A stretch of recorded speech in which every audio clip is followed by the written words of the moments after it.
It's been an interesting year for TVs, and as usual, OLED sets the bar in terms of mainstream and relatively affordable options.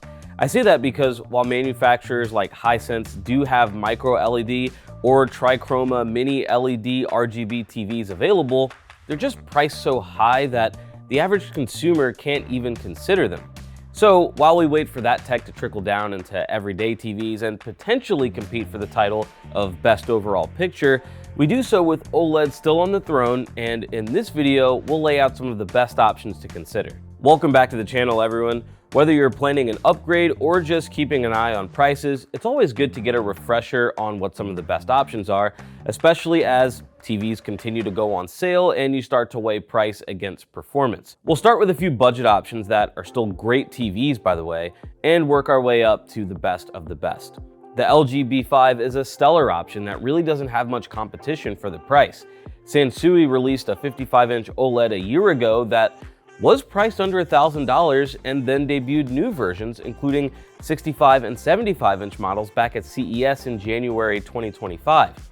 They were scheduled for Q2 2025 at the time, but as far as I know, they never hit the market for one reason or another. Anyway, as far as 2025 OLED TVs, the B5 is great for those who won't be watching in a bright room or need their TV to overpower ambient light. We know what OLED brings in terms of contrast and inky blacks, but one of the best parts about the B5 to me is that it comes with a lot of the features that make it a premium TV. You've got 4 HDMI 2.1 ports, it supports high-speed gaming with a 120Hz native refresh rate, you've also got support for Dolby Vision and Dolby Atmos, and you can't say all of that about some of the TVs that are even more expensive, even on this list. I should also mention that it's a TV that we've seen go on sale a few times even before holiday sale prices. So I'd expect the savings to be considerable as we close out 2025 and even get into the start of 2026. Though slightly more expensive, the Samsung S85F could be viewed as a competitor. It's brighter in SDR and has a wider viewing angle. The main thing to ask is if those things are worth paying a little extra for. Plus, with Samsung, you lose Dolby Vision. If it were me in this case, I'd probably go for the B5.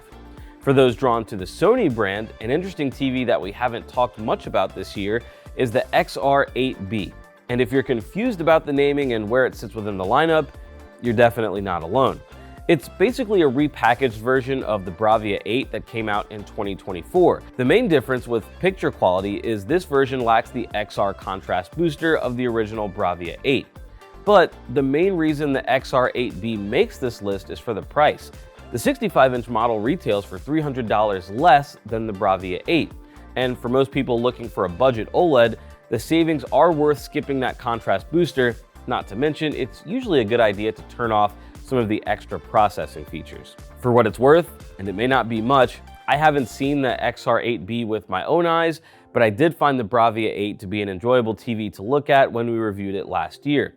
And I think the XR8B is going to be the best way to get Sony's quality processing for this price. As we enter the middle tier of OLED TVs, I'll say that Samsung's S90F is one of the best buys here, especially at 55, 65, and 77 inches, where you get the QD OLED panel. This is where you'll see colors really come to life.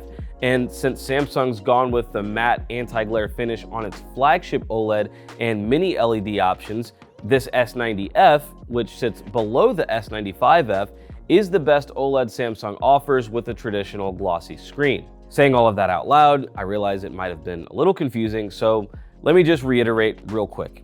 S90F, QD OLED panel, glossy screen finish, not Samsung's flagship OLED. S95F, which we'll talk more about shortly, matte screen finish to help with reflections, but not everybody loves that. Competing closely with the S90F is the LG C5, and the deciding factor here is probably going to be that QD OLED panel we just talked about. Samsung has the advantage with color, and even without a feature like Dolby Vision that the C5 does have, having the expanded range of colors more than makes up for it. That said, if you don't see them side by side, would you be able to tell that you're watching something in HDR10 on the S90F instead of Dolby Vision on the C5? Or would your eyes and brain know the color you're missing out on with the OLED panel on the C5 instead of the QD OLED on the S90F? From what I've seen in the questions y'all send in to You Asked and heard from buyers making purchasing decisions in real life, Most people go hunting for a TV with a brand preference already in mind. And if that's the case with LG or Samsung here, I just don't think you can go wrong with either option. As for the best of the best category, it should be no surprise to see either of these 4 TVs in no particular order, by the way, starting with the Panasonic Z95B. It's the only TV on the list that runs Amazon's Fire TV with Alexa support. But more important is its panel upgrade from 2024's Z95A.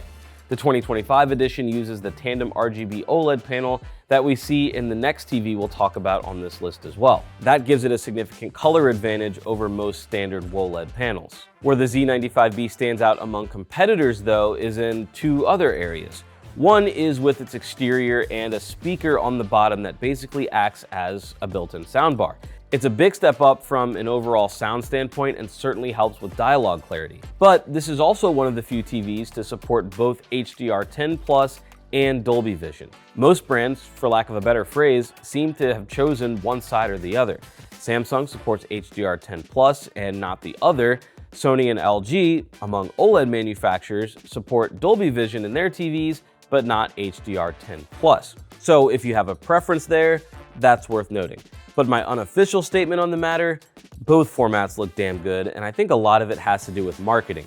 Dolby Vision 2 might be a different story given how it's supposed to optimize the picture quality based on the actual TV and viewing environment, but that's a topic for another video.